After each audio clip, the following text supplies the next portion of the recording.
It's the grab bag! I can't say that I was expecting much when I saw Goodburger 2, but I can say that it was probably going to be the same as watching Zoolander 2 or Joe Dirt 2. And I was right.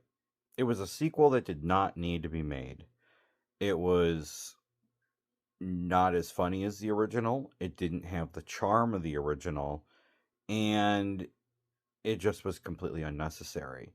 Um, Keenan and Kel, trying to capture the characters that they were playing 20 some odd years ago. I'm not entirely sure how long, but it was at least 20 years, maybe even more than 20 years ago. The original Good Burger was made. And it was a very fun, kid friendly movie. This new one, yeah, same deal, kid friendly movie, but it just lacked the charm. It didn't have the humor. Overall, it's a movie I would say you could pass. I laughed only a few times during the whole thing, and I just felt like it was a waste. Um, but there was one scene during the movie that really stood out, and it's when Keenan is apologizing to Cal, and it felt like that was more real than it was meant to be, as if Keenan was actually apologizing to Kel because a long time ago they had a falling out. And they weren't talking to each other. They weren't going to do any projects together. Something happened between the two of them, and it was silence for a long time. And then suddenly there was like an olive branch put out, and then the two of them started talking again, and then this movie happened. And it feels like maybe this was an apology to Kel. I don't know.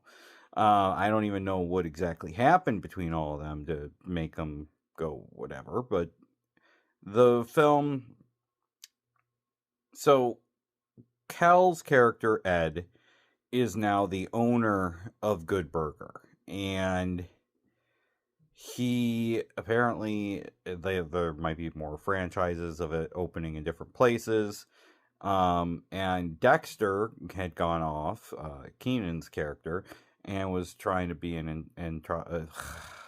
a businessman. All right, I can't even say the word entrepreneur. Yeah, can't say it. So the he's a failed businessman. He can't sell products. He accidentally burns down an entire house because he made this like oil that was supposed to be fireproof, but it actually didn't even work. And then it just overall his life was falling apart, so he goes back to meet up with Ed to see if he can, borrow money from Ed because he thinks Ed is super successful. And Ed has like 5 children that all look exactly like him. And he's running Good Burger with one of his kids who literally looks and acts just like a young Ed.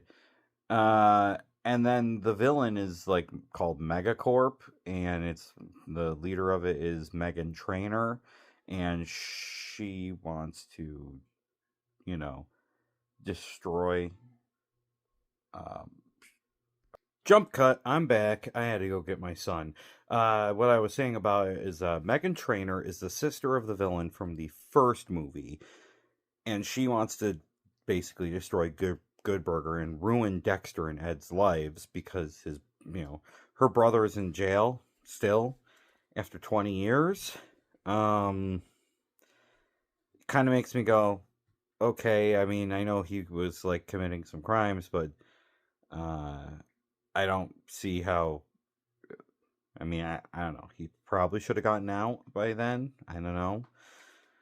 So, like I said, it just a lot of the humor in this film didn't land for me. I thought that it could have been a lot better of a movie. It just wasn't. Same vein as Zoolander 2 and Joe Dirt 2. I still think Joe Dirt 2 is probably the worst sequel film out of the three of these. And it makes me wonder, Is Joker 2 going to be part of this, where it's going to be another sequel that did not need to be made and was terrible? Or will it be good? I don't know.